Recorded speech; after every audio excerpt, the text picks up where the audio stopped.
Mr. Johnson's recognized for 5 minutes.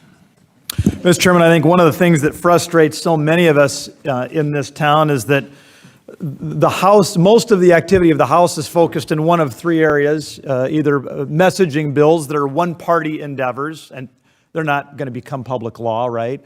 Number two, the must-pass stuff, when those deadlines are looming and we're about ready to careen into a disaster. Well, yeah, then Congress can get our act together.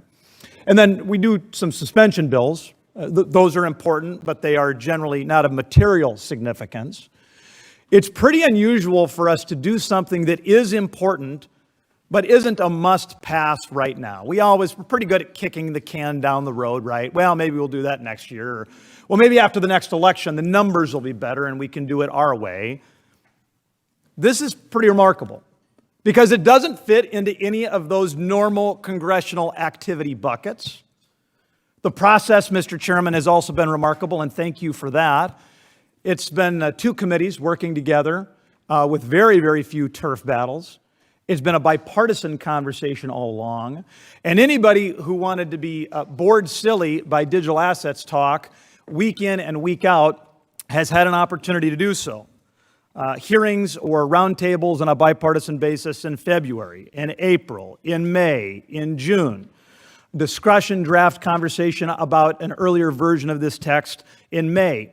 3 of those meetings in June. 2 of those meetings in July.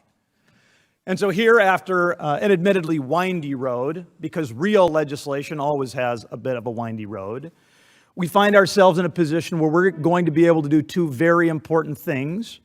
I would note that the experts that we heard in all of these hearings and roundtables we brought in, there was really a consensus that developed around the fact that these 2 things needed to be done, and the ANS and the underlying bill together do that.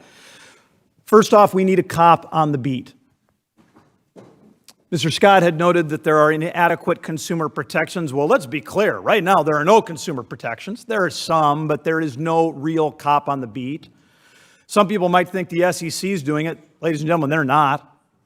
The SEC has never exerted or never asserted jurisdiction over the tokens or the products that make up 70% of the market volume in this industry now. There is no spot market regulator in this space today. This bill changes that. I would also note that we need certainty and predictability. I know a number of us kind of wonder about the use cases for these tokens, for these currencies. I actually think that the cryptocurrencies distract from the real value proposition. I don't think next week, next month, or next decade I'm going to go buy something on my phone with Bitcoin at a retail establishment. It's just too easy to do that in USD right now, right? But when you look at the blockchain technology, that has the opportunity to improve the efficiency, improve the processes that so many parts of the economy use. Now, I don't know exactly how they'll use it. We have a tendency to overestimate the impact of technological breakthroughs in the short term, to overestimate their impact in the short term, but underestimate their impact in the long term. I don't know anything for sure, other than the fact that blockchain technologies over the long haul will have a big impact. And our question, the question for our country, the question for this Congress is, do we want that innovation in the blockchain space to go to China, to go to Europe? We have heard experts sit at that table and tell us that volume and innovation has been slowly trickling to other shores, and that if we provide some certainty and some predictability, we can bring it back.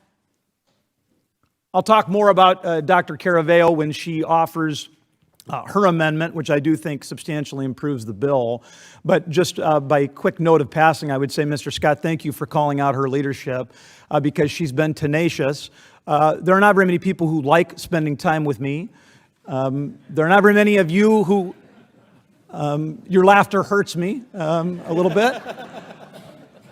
But listen, I've only been here for 4.5 years, but that's certainly long enough to know that none of you want to talk to me at length on Saturdays and Sundays.